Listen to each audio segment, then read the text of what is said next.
임마누엘의 하나님이라는 제목으로 하나님의 말씀 전하도록 하겠습니다. 오늘 본문은요, 임마누엘이라고 하는 그 뜻이 성경에 제일 처음 등장하는 그런 장면입니다. 임마누엘이라는 이름의 뜻은 우리 다 알아요, 그죠? 거의 알 거예요. 우리 학생들, 우리 아동분은 잘 모를지도 모르겠는데, 우리 임마누엘의 뜻이 뭐죠? 하나님께서 우리와 함께 계신다라는 뜻입니다. 하나님께서 우리와 함께 계신다. 얼마나 좋은 말씀이에요. 임마누엘이라는 이름의 뜻은 이곳에 많은 분들이 알고 있는데, 이 말이 이사야 선지자가 하나님의 뜻을 대언한 말이구나 라는 것을 아는 분은 많지 않을 거예요. 그리고 더 나아가 이것이 남유다왕 아하스 왕과의 대화 가운데 나온 말이구나 라는 것을 아는 사람은 더 적을 겁니다.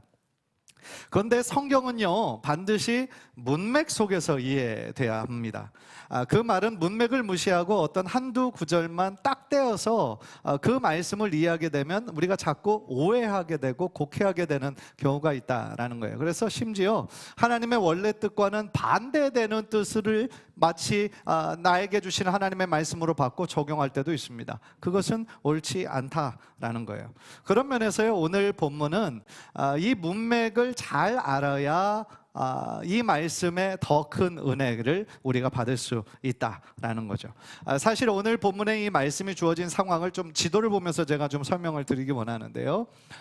당시에 북이스라엘과 남유다가 갈라졌던 분열왕국 시대였어요. 분열왕국 시대에 지금 밑에 그림을 보시면 밑에 유다, 이스라엘, 그 위에 어떤 나라가 있어요? 아람이란 나라가 있죠. 그리고 오른쪽 위쪽에 큰 나라가 있죠. 아수르라고 하는 나라입니다. 그런데 당시 아수르가 대제국으로의 야망을 가지고 있었어요. 그래서 제국이 되려면 어떻게 합니까? 다른 나라들을 많이 침략해서 그들을 식민지 삼아서 그들에게 세금을 많이 걷고 노동력을 뺏고 그렇게 되는 거 아닙니까? 그래서 아수르가 계속 남하하면서 이 나라를 넓혀야 되겠다라는 야망을 가지고 있었어요. 그래서 아수르랑 제일 가까운 나라가 지금 아람이라는 곳이고, 아람 다음에 있는 곳이 북이스라엘입니다. 그래서 이 아람 왕과 북이스라엘 왕이 그 이야기를 들은 거죠. 이 아수르라는 나라가 지금 우리나라를 침략해 오려고 한다. 그 소식을 들으니까 얼마나 두려웠겠어요? 그래서 아람이 북이스라엘 왕하고 동맹을 맺어요. 우리 같이 힘을 합해서 아수르의 전선을 막을 수 있는 반아수르 동맹을 맺자. 그렇게 동맹을 맺습니다. 충분히 그럴 수 있잖아요. 그리고 이 두 나라 가지고는 좀 부족하니까, 왜냐하면 아수르가 워낙이나 크고 강대한 나라니까 이 남유다 왕에게도 제안을 합니다. 우리 반아수르 정책에 너도 같이 좀 들어왔으면 좋겠다. 그런데 남유다 왕이 거기에 거절을 해요. 나는 거기에 들어가지 않겠다. 동맹을 맺지 않겠다. 그러니까 아람 왕과 북이스라엘 왕이 분노를 하죠. 왜 같이 하면 좋을 텐데 왜 같이 이 동맹에 들어오지 않나? 그러면서 너무 괘씸한 나머지 아람과 북이스라엘 동맹한 것이 먼저 남유다를 공격을 해요. 그래서 남유다를 공격해서 지금 그 왕을 폐위시키고 자신의 입맛에 맞는 허수아비 왕을 세워서 이 아수르하고 싸울 수 있는 이 3개국이 연합해서 맞서려고 그런 계획을 하고 있던 중이었어요. 그래서 오늘 본문이 그런 문맥 가운데 나온 구절입니다. 그러니까요, 이 남유다 왕 아하스의 입장에서 생각해 봤을 때 지금 북이스라엘이 사실은 남유다보다 그 인구나 싸울 수 있는 병사의 숫자가 훨씬 많아요. 여러분, 남유다에는 몇 개 지파가 있냐면 2개 지파가 있습니다. 유다 지파와 베냐민 지파예요. 북이스라엘에는 나머지 10개 지파가 다 있어요. 5배의 차이가 납니다. 그러니까 북이스라엘하고만 맞서 싸우는 것도 힘든데 거기에 아람과 연합군이 지금 자기 남유다를 치려고 내려오니 얼마나 두려웠겠어요. 그러니까 그의 마음이 지금 두려움으로 가득 차 있었던 것이죠. 그래서 이런 역사적 배경에서 하나님께서 왕에게 11절을 보면 뭐라고 말씀하시냐면, 너는 내 하나님 여호와께 징조를 구하되 깊은 데에서든지 높은 데에서든지 구하라. 하나님의 명령입니다. 하나님의 말씀이 이사야에게 임해서 당시 남유다 왕 아하스 왕에게 징조를 구하라는 거예요. 이 징조는 뭐냐면 어떤 사인, 기적, 하나님만이 하실 수 있는 기적을 구하라고 하나님께서 명령을 하신 거예요. 그래서 그 뒷부분에 나오는 깊은 데서든지 높은 데서든지 구하라라고 하는 것은 아무리 깊고 아무리 높고, 그러니까 인간의 능력으로 할 수 없는 일이라 할지라도 하나님은 너를 위해 하겠다. 나에게 구하기만 해라. 그렇게 하나님께서 말씀하신 거예요. 그런데 그 하나님의 명령에 이 아하스 왕이 뭐라고 대답하냐면 12절을 보세요. 12절, 아하스가 이르되 나는 구하지 아니하겠나이다, 나는 여호와를 시험하지 아니하겠나이다 한지라. 하나님이 지금 나에게 기적을 구해라, 기도해라 라고 하는데 이 아하스가 뭐라고 합니까? 거절을 하는 거예요. 하지 않겠다. 그러면서 뒷부분에 뭐라고 얘기합니까? 나는 여호와를 시험하지 않겠다라고 이야기를 합니다. 여기서부터 우리가 헷갈리는 거예요. 헷갈리기 시작합니다. 여러분, 하나님을 시험하는 것이 좋은 일입니까? 나쁜 일입니까? 예, 나쁜 일인 것 같죠? 그렇죠? 나쁜 일인 것 같잖아요. 사실은 성경에 여러 번 그렇게 이야기하잖아요. 신명기 6장 16절에서 뭐라고 얘기했냐면, 그건 말라기고, 신명기 6장 16절에 너희가 마사에서 시험한 것 같이 너희 하나님 여호와를 시험하지 말아라. 그리고 신약에 이르러서 예수님께서 공생의 사역을 시작하기 전에 이 사단에 의해서 광야로 이렇게 가시잖아요. 광야에서 시험을 받을 때 예수님께서 뭐라고 그 사단에게 얘기하셨냐면 주 너희 하나님을 시험하지 말라 그랬단 말이에요. 따라서 우리가 이것이 우리들의 지금 머릿속에 박혀있기 때문에 하나님 시험해서는 안 되는데, 그러니까 아하스 왕이 나는 하나님을 시험하지 않겠습니다 라고 말한 이거를 문맥과 딱 떼어서 이것만 보면 이 아하스 왕이 되게 경건한 사람이구나, 되게 믿음이 좋은 사람이구나, 겸손한 사람이구나, 그렇게 착각할 수가 있어요. 그런데 사실은 정반대예요. 정반대. 왜냐하면 지금 하나님을 시험해 보라고, 하나님께 기도하라고, 징조를 구하라고 말씀하신 분이 누구예요? 하나님이에요. 그런데 하나님의 명령에 지금 불순종해서 나는 그렇게 하지 않겠다라고 하는 것은 지금 하나님을 믿지 못하고 있는 거예요. 그의 불신앙을 드러내는 말이에요. 그러니까 겉으로 딱 이 구절만 보면 굉장히 경건한 것 같지만 사실은 하나님을 믿지 않는 불신앙과 불순종의 대표적인 사람이 지금 아하스 왕이다라는 거죠. 그런데 우리 하나님은 그 인간의 거짓과 미선에 속지 않으시죠. 왜냐하면 우리 속마음을 보시기 때문에. 그렇다면 왜 하나님께서는 아하스 왕에게 이 징조를 구하라고, 왜 기적을 구하라고 말씀하셨을까요? 왜냐하면 당시에 이 아하스 왕이 당시 북이스라엘과 이 아람이 연합군이 쳐들어오니까 너무 벌벌 떨고 있었던 거죠. 그래서 그의 마음이 이사야 7장 2절을 보니까 그 왕의 마음과 그의 백성의 마음의 숲이 바람에 흔들림 같이 흔들렸더라, 그렇게 얘기를 하는 거예요. 그러니까 굉장히 떨어서 바들바들 떨고 있었다라는 얘기예요. 그래서 두려움 가운데 빠져있던 아하스 왕에게 하나님께서 이사야를 보내셔서 두려워하지 말라는 거예요. 지금 눈앞에 보이는 그 군사들을 보고 두려워하지 말라는 거예요. 왜냐하면 그 두 개국이 연합군이 지금 너희를 치려고 왔지만 너희를 절대로 이길 수 없다는 거예요. 그래서 7절을 보니까 주 여호와의 말씀이 그 일은 서지 못하며 이루어지지 못하리라. 아무리 지금 두 나라가 연합해서 너를 치러 왔지만 그 일은 절대로 서지 못한다. 그러면서 9절 중간 부분에서 굉장히 중요한 말씀을 하시는 거예요. 자, 다 같이 읽읍시다. 시작. 만일 너희가 굳게 믿지 아니하면 너희는 굳게 서지 못하리라 하시니라. 무슨 얘기냐면 너희가 믿음 안에 굳게 서야 굳게 설 수 있다라는 거죠. 한번 따라해 봅시다. 굳게 믿어야 굳게 설 수 있다. 즉 하나님은 지금 이 말씀을 통해서 지금 남유다 아하스 왕에게 무엇을 말씀하냐면 지금 내 눈앞에 보이는 그 형편만, 환경만 바라보지 말라는 거예요. 눈앞에 환경을 보지 말고 무엇을 바라보라는 겁니까? 하나님을 바라보라는 거예요. 하나님을 굳게 믿으라는 거예요.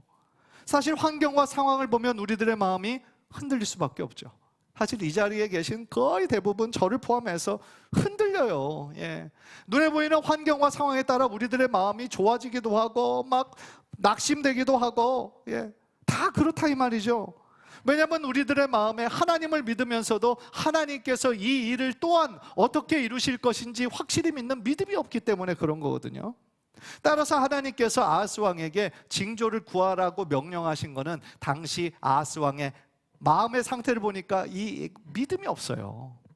하나님을 향한 믿음이 없어요.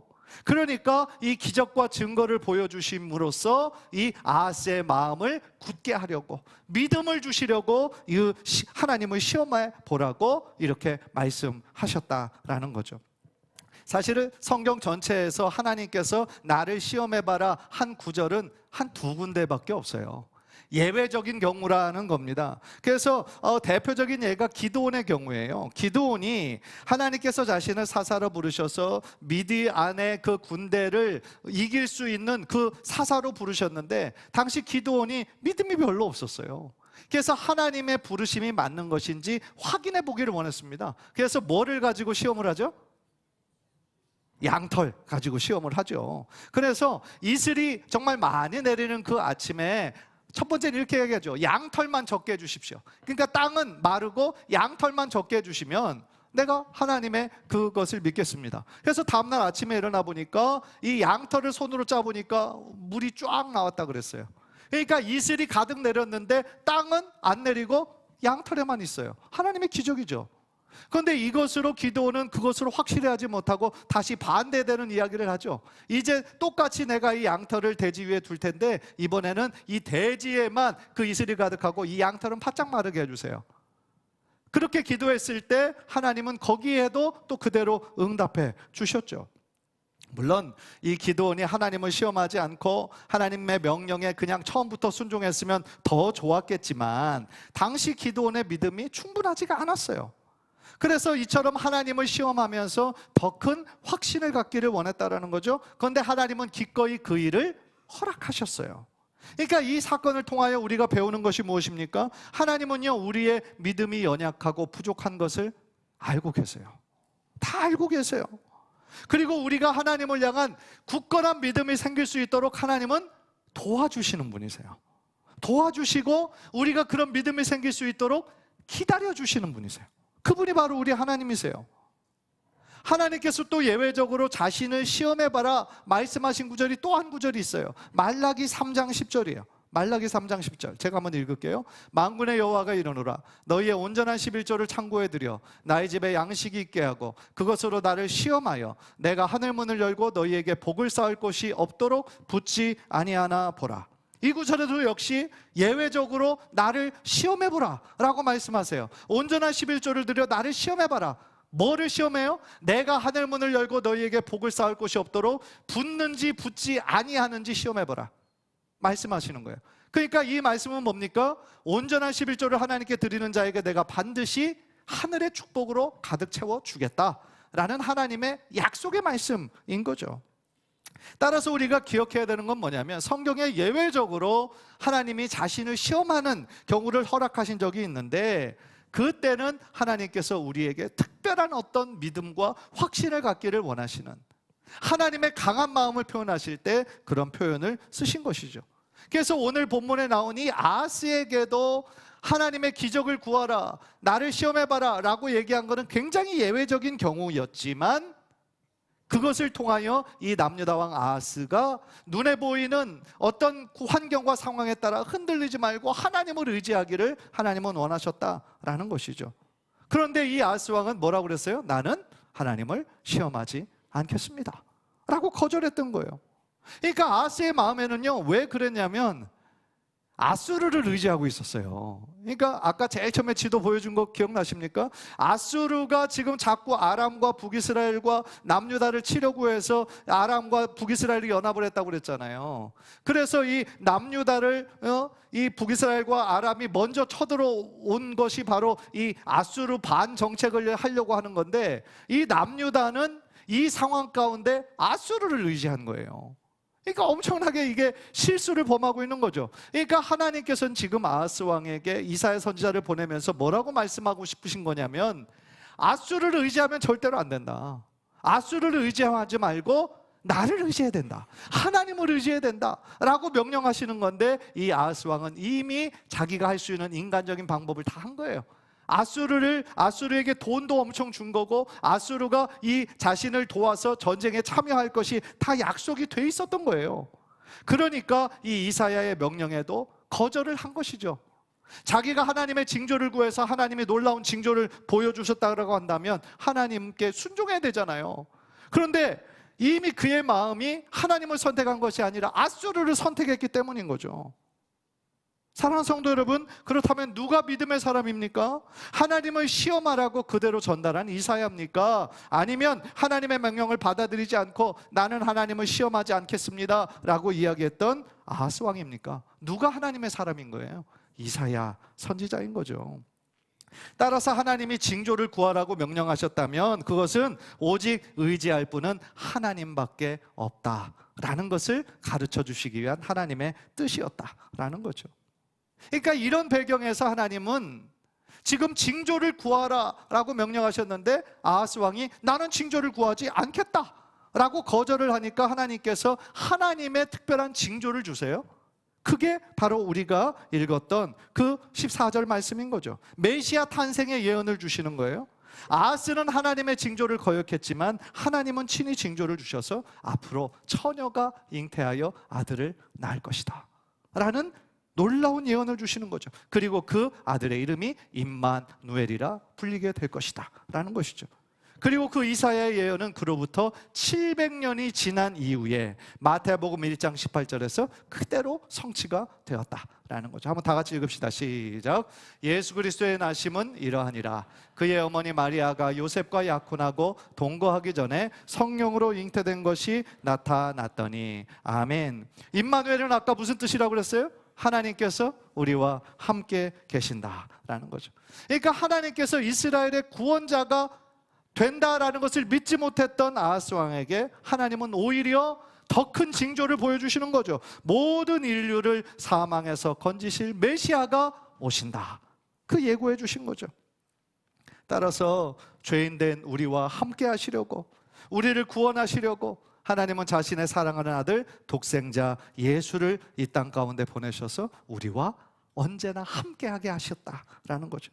그것은 바로 하나님의 엄청난 사랑의 표현이었고 하나님의 포기하지 않는 사랑을 의미한다라는 겁니다. 사랑하는 성도 여러분, 하나님께서 언제나 우리와 함께 하신다라고 하는 이 임마누엘의 약속은 지금도 유효한 줄 믿습니다. 하나님께서는 하나님의 사랑하는 자녀들, 하나님의 백성들을 절대로 떠나지 않으시는 거예요. 고아와 같이 내버려 두지 않으시는 거예요. 우리가 어떤 상황 가운데 있든지 우리는 두려워하거나 낙심할 이유가 없는 거예요. 왜냐하면 우리 하나님께서 언제나 우리와 함께 하시기 때문이다 라는 거죠. 비록 임마누엘의 하나님을 내가 눈으로 볼 수 없어요. 내가 느낄 수 없다고 할지라도 그러나 하나님께서 함께 하시겠다고 약속하셨으니까 지금 이 자리에도 우리와 함께 하심을 우리는 믿음의 눈으로 바라봐야 될 줄 믿습니다. 그렇게 하나님을 신뢰할 때 하나님은 우리들의 마음에 더 굳건한 믿음, 흔들리지 않는 믿음을 허락하실 줄 믿습니다. 그런 면에서 여러분에게 질문하고 싶어요. 여러분은 언제 하나님이 여러분들과 함께 하심을 느끼십니까? 지금까지 언제 임마누엘의 하나님을 체험하셨습니까? 신앙은 단순히 지식이 아니에요. 신앙은 확신이에요. 그 확신을 갖기 위해서는 우리의 체험적인 신앙이 필요해요. 체험적인 신앙이 필요합니다. 왜냐하면 지식적인 신앙은요, 하나의 관념에 불과해요. 따라서 저는 여러분 모두가 하나님의 임재하심과 임마누엘의 하나님을 많이 체험하게 되기를 주님의 이름으로 간절히 축복합니다. 저는요, 지금까지 살면서 하나님의 임재를 너무너무 많이 체험했어요. 아까 하나님 찬양할 때도 하나님의 임재를 경험을 했어요. 하나님을 예배할 때, 또한 하나님의 말씀을 전할 때, 하나님께 기도할 때 하나님의 임재를 많이 체험해요. 어떤 때는 하나님의 위엄과 하나님이 얼마나 크신 분이신지를 깨닫고요, 내가 얼마나 하나님 앞에서 작고 연약한 존재인지를 깨닫고요, 또 하나님의 뜨거운 사랑을 경험해서 눈물 가운데 고백하기도 하고요, 또 하나님 안에서 거하는 삶이 가장 기쁘고 복된 삶이라서 하나님께 감사의 기도를 드릴 때도 많아요. 때때로 나의 힘으로 감당할 수 없는 일들 있었어요. 저도 많이 있었어요. 그런 일들 만나서 슬프고 괴로워할 때 그때마다 기도하면 하나님이 저를 찾아와 주시는 거죠. 저를 안아주시고 위로해 주시는 거죠. 힘을 내라고, 내가 너와 함께 한다고, 두려워하지 말라고, 내가 너의 힘이 되고 능력이 되어주겠다고 하나님께서 말씀해 주시는 거예요. 아마 이 자리에 있는 여러분들도 힘들고 어려울 때, 아파서 병상에 누워있을 때, 수술을 앞두고 있을 때 여러분의 힘으로 할 수 있는 게 아무것도 없잖아요. 그렇죠? 그때 하나님만 의지하고 하나님께 기도할 수밖에 없잖아요. 그때마다 하나님께서 여러분들의 마음에 세상이 줄 수 없는 평강을 주시고 위로를 주시고 다시 한번 확신을 주셨던 적도 아마 많이 있으셨을 겁니다. 그래서 저는 이와 같이 우리들이 하나님의 임재를 늘 사모하는 마음으로 하나님께 기도하고 하나님께 가까이 나아갈 때에 임마누엘의 하나님이 하나의 지식이 아니라 우리들의 삶 가운데 체험되어지는 귀한 역사로 나타나게 될 줄 믿습니다. 마지막으로 마태복음 28장 20절 다 같이 읽고 마치도록 하겠습니다. 우리 다 같이 읽을까요? 시작. 내가 너희의 분부한 모든 것을 가르쳐 지키게 하라. 볼지어다 내가 세상 끝날까지 너희와 항상 함께 있으리라 하시니라. 아멘. 자, 우리 옆 사람에게 이렇게 얘기합시다. 하나님이 당신과 함께 하십니다. 자, 그리 옆에 분에게도 또 하세요. 하나님이 당신과 영원히 함께 하십니다. 간절히 바라기는 우리 평생에 영원히 우리와 함께 하시는 임마누엘의 하나님을 끝까지 의지하고 신뢰하는 우리 모든 성도님들 되시기를, 우리 모든 자녀들 되기를 주님의 이름으로 간절히 축복합니다.